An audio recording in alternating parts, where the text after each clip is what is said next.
Good morning Gajanan, good morning Pranjal, good morning Rohit, good morning Shubhankar, good morning Shabu. Great. चलिए, so let's begin with the first article.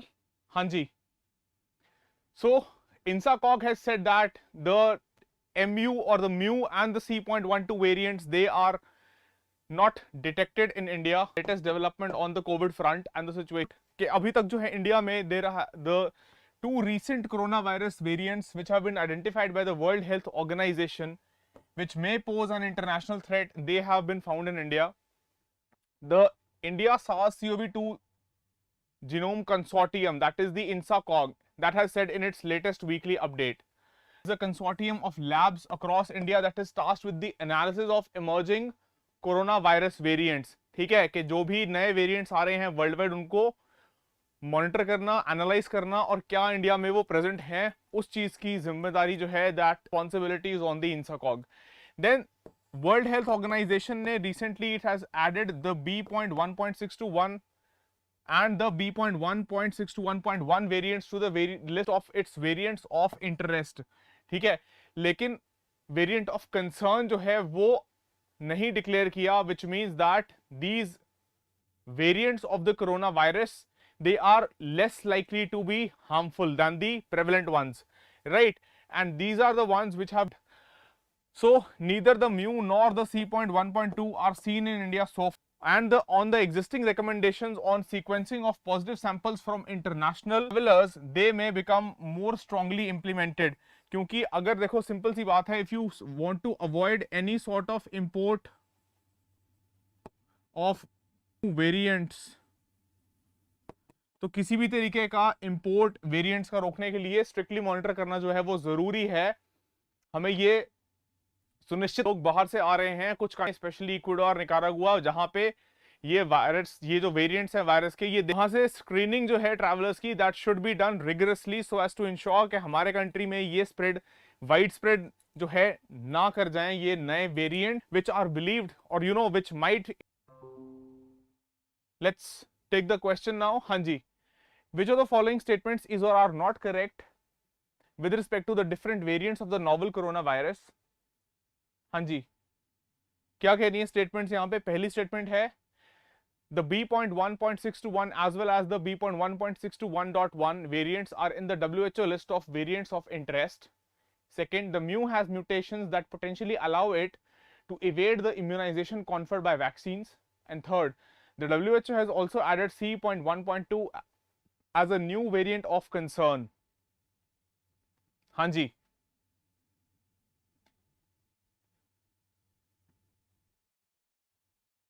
Good morning Sunil, good morning Baljit, Sneha.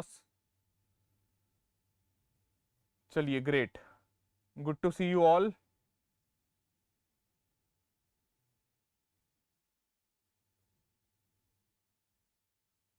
Okay, D, B and C. ठीक है, आप लोग type करिए, बाकी लोग भी अपने आंसर्स. हम स्टार्ट करते हैं पहली स्टेटमेंट से डिस्कस करना क्वेश्चन. देखिए, जो पहली स्टेटमेंट है कि जो B.1.621 and the B.1.6 to 1.1 the mu variants, इनको वेरिएंट ऑफ इंटरेस्ट जो है WHO ने डिक्लेयर किया है. They have been added in the VOI list of World Health Organization. So first is correct. Then जो इसमें हार्मफुल इफेक्ट है कि ये इम्यूनाइजेशन की वजह से, वैक्सीन की वजह से जो इम्यूनाइजेशन इंक्रीज हुई है या डेवलप हुई है, that can be evaded or that can be dodged by the mu variant, and that is why this has been started to monitored by the World Health Organization. So second is also correct. लेकिन जो last statement है कि C.1.2, this variant has also been added not as a variant of concern but rather as a variant of interest only.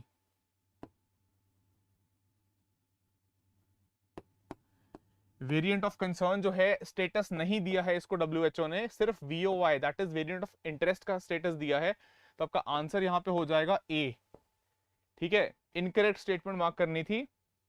चलिए great, good morning Joy. Great, so for question 1 answer is A. हाँ जी, so that is WHO ने जो है C.1.2 को as a new variant of interest जो है, which is the sub lineage of the C.1 variant, that was from the South Africa, right? Chalo, moving to the next article. So again, there is a report by ASSOCHAM, that is the industry body, relating to the non-performing assets of the bank. अब ये यहाँ पे important क्यों है? देखिए यहाँ पे कई सारे अलग अलग एंगल्स हैं इस डिबेट के या इस एनपीए वाले चैलेंज के. Right now, why this report becomes important? Because you are having the moratorium which is ending very soon, that was placed on the initiation for new insolvency proceedings under the IBC. And as that moratorium that was placed temporarily, of course, comes to an end, we might witness an increase in the new insolvency proceedings, new NPAs mounting up, and that is why this is in news. ASSOCHAM की जो report है यहाँ पे, ASSOCHAM और क्राइसिल की joint report आई है जो कह रहा है कि बैंक के जो ग्रॉस NPAs हैं they will exceed rupees 10 lakh crore in March 2022. So let's take a look at what are the industries, what are the sectors of the industry जो affected हैं और जिसकी वजह से ये NPAs की बात हो रही है. तो fresh slippages जो हैं, मतलब कि fresh slippages मतलब नए जो अभी केसेस देखने को मिल रहे हैं या नए जो डेवलपमेंट्स हैं उसमें नई रिपोर्टिंग में या फ्रेशली जो अभी डेटा रिलीज किया जा रहा है, डेटा को एनालाइज किया जा रहा है कि किस तरीके से इंडस्ट्री बॉडीज या इंडस्ट्रियल सेक्टर्स जो हैं वो वापस अपने क्रेडिट को रीपे कर पा रहे हैं. That has been observed that in retail and MSME loans, the gross non-performing assets of commercial banks are expected to exceed rupees 10 lakh crore by March 2022. और अगर इसकी हम बात करें कि reason, what has been the reason, then the micro small and medium enterprises particularly these accounts and some restructured assets, they are the potential or they are the likely cause of this spike जो 10 लाख करोड़ की बात कर रहे हैं NPS की. ठीक है, then the effectiveness of the IBC और the insolvency and bankruptcy code, इसकी भी एक तरीके से कह लो कि टेस्टिंग होगी या इसका इवैल्यूएशन होगा. क्यों? क्योंकि कितने रिगरसली या कितने इफेक्टिव तरीके से आईबीसी जो है इंसॉल्वेंसी प्रोसीडिंग्स या इंसॉल्वेंसी रेजोल्यूशन प्रोवाइड करवा पाएगा, that is going to be put to test. Because अगर ये इतना पोटेंशियल स्पाइक जो है एनपीएस में देखने को मिलेगा, देन सर्टेनली आपकी इंसॉल्वेंसी प्रोसीडिंग्स जो हैं under the IBC they are going to get increased. और इसीलिए आईबीसी कितना रिगरस और कितना इफेक्टिवली इनको सॉल्व कर पाएगा, that is going to be tested, right. अब यहाँ पे जो ये पोटेंशियल स्पाइक की बात हो रही है एनपीएस में, यहाँ वही पॉइंट मैं रिपीट करूंगा कि अभी तक तो देखो फ्रेश इंसॉल्वेंसी केसेस जो हैं उनको इनिशिएट करना या उनको शुरू करने के लिए जो है प्रतिबंध लगाया हुआ था, एक तरीके से टेम्परेरी मॉरेटोरियम जिसको हम कहते हैं. सरकार ने कोविड के इम्पैक्ट से एमएसएमई सेक्टर, एमएसएमई इंडस्ट्रीज को थोड़ी राहत देने के लिए, भले ही टेम्परेरी हो लेकिन उनको कुशन प्रोवाइड करने के लिए एक तरीके से आप कह सकते हो एक मॉरेटोरियम अनाउंस किया था. Emergency credit line guarantee scheme याद होगी, हमने डिस्कस की है कई बार. तो ईसीएलजीएस के तहत this was the moratorium that was placed on the initiation of fresh insolvency proceedings. But now that moratorium, since it is coming to an end, we can see that the initiation of fresh insolvency cases from the end of these MSME sectors that have been hit hard by the COVID pandemic.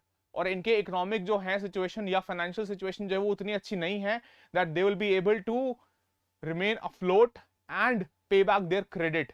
तो ये सारी जो है it will result in the new spike in the insolvency cases, right. अब देखो कि जो gross non performing assets हैं बैंक के वो डिक्लाइन किए from the peak seen in March 2018 and were lower as of March 2021 vis-a-vis March 2020. ये impact जो दिख रहा है ना यहाँ पे, जो मार्च 2021 में हम कह रहे हैं कि लोअर नंबर ऑफ एनपीएस देखने को मिले देन मार्च 2020, इसका सिर्फ या इसका सिर्फ ये, इसका मतलब ये नहीं है कि नॉन परफॉर्मिंग एसेट्स में डिक्रीज हुआ या इंडस्ट्रीज बहुत अच्छा परफॉर्म कर रही थी. इसका सिंपल सा मतलब था कि this was the impact of the moratorium that was placed. The temporary relief that was provided by placing this moratorium that reflected in your NPS in March 2021 being less than March 2020. ठीक है, लेकिन अब March 2022 आते आते next FY and this FY when it ends, that remains a concern जो यहाँ पे report में फ्लैग किया है, राइट. चलिए, so let's take a question. हाँ जी, which of the following statements is or are correct? First, a debt moratorium has been placed by the Emergency Credit Line Guarantee Scheme loans and restructuring measures until the end of financial year 2022. Second, recently an ASSOCHAM report highlighted that smaller accounts, especially in the MSME and retail segments, would be more vulnerable than large corporates. जी please आप सभी लोगों से request है अपने answers type करिए.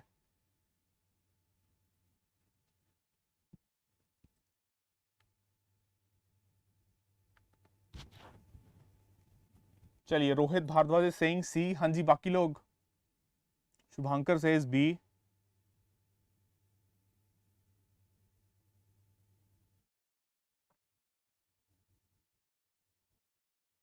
B, C and B. ठीक है, Sunil Rana is saying B and Surbhi Shiv Kumar is saying C. चलिए देखो, जो emergency credit line guarantee scheme under the ECLGS that was extended for a period of 3 months, ECLGS which was touted as the ECLGS 4.0, इसके तहत जो extension दी गई थी that was not until the end of financial year 2022 but rather that was until the 30th of September.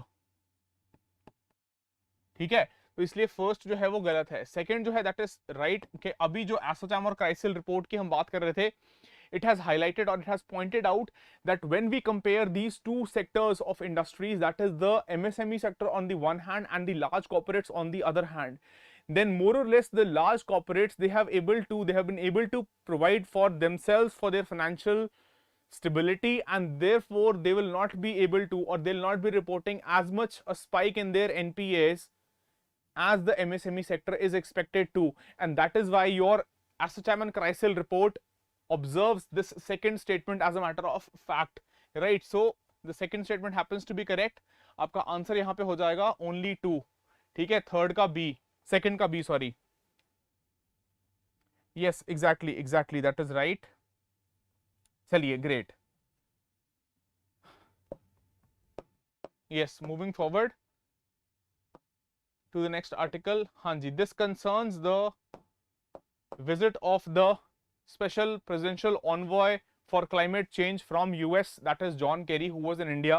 We discussed one article related to this very news yesterday also, and there's another article in today's Hindu which talks about that US special envoy Mr. John Kerry, he placed much emphasis, he literally forced or asked India very emphatically to declare that we are also going to have net zero emissions by the year 2050.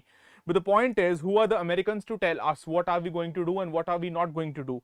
The point is, these countries, the developed ones, have been majorly responsible for the chunk of climate change events that are happening right now in the world, and India already is contributing substantially. We are moving ahead in the direction of imbibing the green energy. Net zero emission ये है, net zero emission ये है, carbon neutrality या net zero emission इसको कहा जाता है कि जितना हम एमिट कर रहे हैं उस हिसाब से जो है हम we are also undertaking efforts to absorb the amount of GHGs that we are emitting, right? So that is the neutrality which you are trying to attain. और ये सिर्फ इंडिया की बात नहीं है, बहुत सारे कंपनीज जो हैं, बहुत सारे कंट्रीज जो हैं वो भी इस तरफ काम कर रहे हैं, right? So let's discuss what exactly was discussed between India and the US. So US Special Envoy John Kerry made a pitch for India to announce a pledge to reduce emissions to net zero or carbon neutral by 2050. अब remember COP26 जो है वो upcoming आने वाली है. That is the Conference of Parties 26th edition that is going to be held in UK. और उसके चलते ये यूएस की तरफ से एक्सपेक्टेशन थी कि हम COP26 में ये अनाउंस करेंगे, पर वो एक हमारा सॉवरन इंडिपेंडेंट डिसीजन है. उसके लिए regarding union minister of environment forest and climate change, he has said that the government is going to have discussions with the experts, and then they are going to take a call on that. Then why is this important? Because the next 10 years will decide whether we are able to achieve the target of containing the rise in temperature to pre-industrial levels by 1.5 degrees or not, right? And also it is important to announce this as a part of India's nationally determined contributions, that is the NDCs. But that is the nationally determined, मतलब ये हमारा sovereign, हमारा independent decision है without any influence, right? Then NDCs की अगर बात करोगे, they embody the efforts by each country to reduce national emissions and to adapt to the impacts of the climate change. Right? चलो, great. So let's take a question now. हाँ जी. Which of the following statements is or are incorrect regarding climate change? First, United Nations Intergovernmental Panel on Climate Change (IPCC) observed that if the world achieves a global warming level held at 1.5 degrees by 2050, it would be sufficient to clean up the greenhouse gases already in the atmosphere.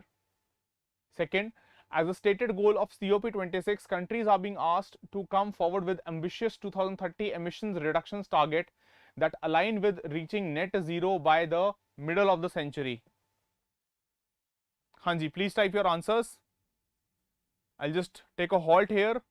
मैं wait करता हूँ, आप लोग answers जो हैं सभी लोग I request type करके बताओ आंसर्स अपने.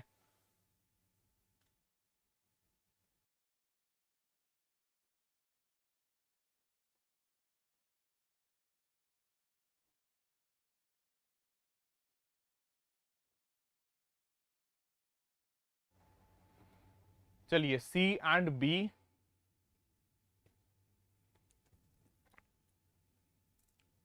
प्रांजल says B, Surbhi says C, Rohit B, Sunil says C. Techs and gaming Shubhankar D. Okay, चलो ठीक है. देखो, जो आईपीसीसी पैनल की रिपोर्ट है, see the intergovernmental panel on climate change, इसकी रिपोर्ट ने ये ऑब्जर्व किया है कि even if all the countries of the world they make collective efforts, and through those collective efforts we are able to contain the rise of temperature within 1.5 degrees Celsius over pre-industrial levels, even then that is a sad or unfortunate news. That is, even then this report goes on to say it would not be sufficient. It would not be sufficient. I'm writing it in capitals कि फिर भी जो है ये हम नहीं कर पाएंगे कि ऑलरेडी जो GHGs एटमॉस्फेयर में accumulate हो चुकी हैं कि हम उनको clean up कर सकें. Right? So the first statement is incorrect. UN IPCC has observed that it would not be sufficient even if we are able to achieve the 1.5 degrees target. तो आप इसी से अंदाजा लगा लो that what harm has already been done to the nature that cannot be undone. देखो, बहुत एक important parameter ये है कि अब जो एफर्ट्स करने हैं वो फ्यूचर में और डैमेज ना हो उसके लिए इंपॉर्टेंट हैं. पिछला जो आपने नुकसान कर दिया है, it will be very difficult for us the humanity as a collective being to undo that damage that has already been caused. But the point is कि इस डैमेज से हमें अभी भी सीख लेना चाहिए कि आगे की जो नुकसान हम करने जा रहे हैं उस नुकसान को जितना हो सके रोक लिया जाए. राइट? चलो. Then the second statement, that is the Conference of Parties 26 being which is going to be held in UK, that certainly उसका एक stated goal है कि net zero emissions या फिर carbon neutrality जो है वो middle of the century by 2050 achieve करने की planning जो है वो COP26 का एक stated goal है. ठीक है. हाँ, देखो जॉय, ये बात कह सकते हैं कि अभी भी जो है majority of the countries and their leaders they are not very much serious. बिल्कुल, अभी करना चाहिए बट ये नहीं कर रहे हैं. That is a very sad unfortunate state of development. Right? So first is incorrect, second is correct. तो आपका आंसर हो जाएगा यहाँ पे इनकरेक्ट स्टेटमेंट जो है that is first. So answer for question 3 is a. ठीक है, चलिए. हाँ जी, I believe this is clear to all of you. So that is the exact observation by the report that says even if the world achieves a global warming level at 1.5 degrees by 2050, it would still be too little and too late to clean up the greenhouse gases already in the atmosphere. Right? Fine. So moving to the next article that concerns the India-UK partnership on the trade front. And this development says that we are going to begin the trade talks for the signing or the concluding of a free trade agreement between India and the United Kingdom. So let's take a look at the development. हाँ जी, from environment to the world of economy. Formal negotiations for a proposed India and United Kingdom free trade agreement, that is UK FTA, India UK FTA, they are going to begin with an interim early harvest agreement to be completed by March 2022. मतलब कि पहले यहाँ पे बात जो हो रही है यूके की तरफ से और इंडिया की तरफ से, ये एटलीस्ट अग्री कर लिया गया है अभी कि हम एक बहुत कॉम्प्रिहेंसिव, एक पूरा full encompassing agreement, free trade agreement अभी साइन नहीं भी कर पाएंगे, दैट इज फाइन, लेकिन हम छोटे छोटे अग्रीमेंट जो हैं वो अभी एटलीस्ट कंक्लूड करने की कोशिश करेंगे, which will later B resulting into that will later be resulting into a comprehensive free trade agreement, right? So Commerce and Industry Ministry has also said that the interim trade pact would involve early tariff or market access concessions on certain high priority products and services. तो आपके लिए exam perspective से याद रखना क्या जरूरी है कि इंटरिम जो अरेंजमेंट या अग्रीमेंट करने की बात कर रहे हैं उसमें एक तो टैरिफ और मार्केट कंसेशंस की बात किस किस पे हो रही है, दोनों पे, प्रोडक्ट्स पे भी और सर्विसेज पे भी, that is goods and services both, right? Then certain services of mutual interest जो हैं they may be included, such as the you can say like nursing, architecture services, such kind of things, right? Then it is necessary that जो भी request offer approach होगी जहां पे priority sectors को हम immediately, या कह लो जहां इमीडिएटली डिलीवरेबल्स इंक्लूडेड हैं, वो जो है इंटरिम अग्रीमेंट का या इंटरिम अरेंजमेंट का पार्ट होंगे, राइट? तो एसेंशियली हो क्या रहा है कि नेगोशिएशंस स्टार्ट होंगी, नेगोशिएशंस जैसे जैसे आगे अनफोल्ड होंगी उसमें हम प्रोग्रेस करेंगे, until then at the back end or at the back of the stage some small agreements that might start getting concluded by March 2022 as an immediate result through which both the countries can benefit, right? And iske regarding UK India Business Council is also working closely with both the countries, right? Chaliye, so as and when this FTA gets concluded we'll discuss it in detail, but until then let's take this question. Hanji, which of the following statements is or are correct vis-a-vis India UK trade relations? First, the UK India Business Council has presented its pre-free trade agreement submission with recommendations to the UK government. And second, it has recommended that the negotiations should focus on reducing tariffs, including on alcoholic spirits and medical devices, but excludes the non-tariff barriers.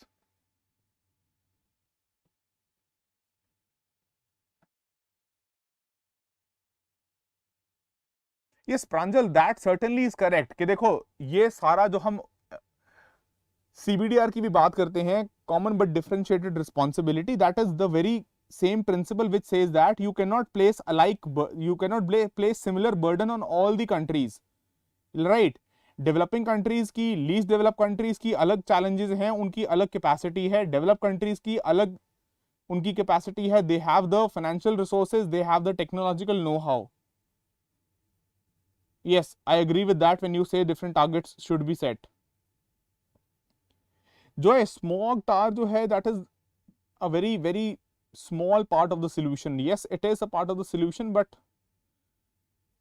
that is a very small part of that. पर overall technology transfer जो आप कह रहे हो, that I agree with कि technology transfer should take place from the developed part of the world to the developing and the LDCs.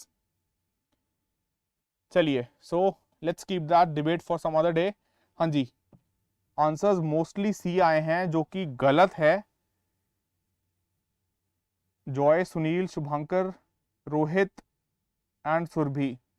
देखो यहां पे जो पहली स्टेटमेंट है कि UK IBC, that is the United Kingdom India Business Council, उसने ये बिल्कुल अपना pre free trade agreement submission जो हैं it has submitted to the UK government along with the recommendations कि किस तरीके से इंडिया और यूके के बीच में एक एफटीए जो है कंक्लूड किया जा सकता है. लेकिन सिर्फ और सिर्फ जो है टैरिफ बैरियर्स की बात नहीं की है, it also includes the non tariff barriers.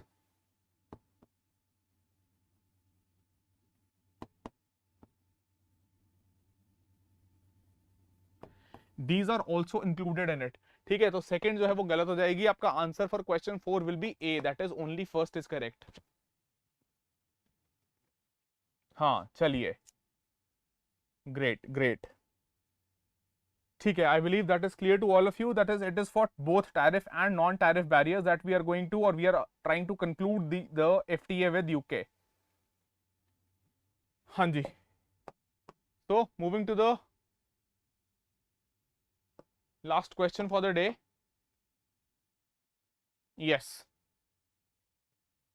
Which of the following statements is or are correct about the Battle of Saragarhi? Hanji, it was fought between the British Indian Army's Sikh regiment and Afghan tribesmen. Second, Saragarhi was the communication tower between Fort Lockhart and Fort Gulistan. And third, Havildar Ishar Singh is associated with it.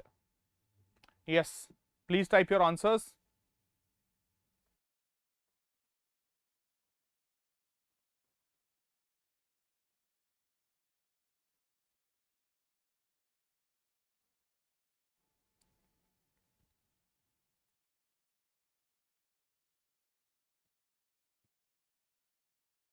Okay, Shabu is saying B.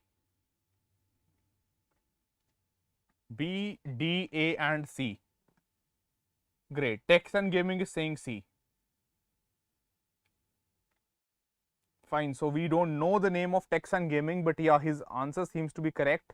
Great. Shubhankar Pranjal. ठीक है. Great.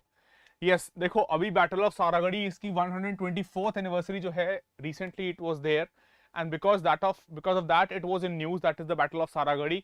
और सारे statements यहाँ पे जो हैं वो सही हैं कि हवलदार ईशर सिंह जो हैं, he along with some odd 30 soldiers, they fought, yes, 21 Sikh men, they fought some 300 odd Afghan tribesmen. So that is, all the statements here are correct with respect to the Battle of Saragarhi, and hence the answer will be C. ठीक है, फटाफट एक बार एक map देख लेते हैं, छोटी सी location, एक विकिपीडिया पे मैप मुझे मिल गया था.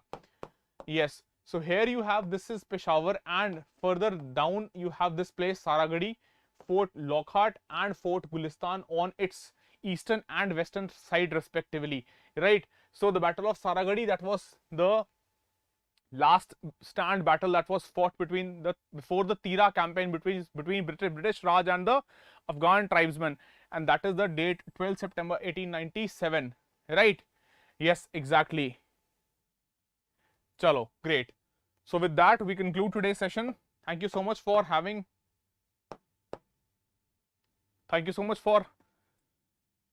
being an active participant. I'll see you tomorrow. Until then, stay safe and study well. Thank you and bye-bye.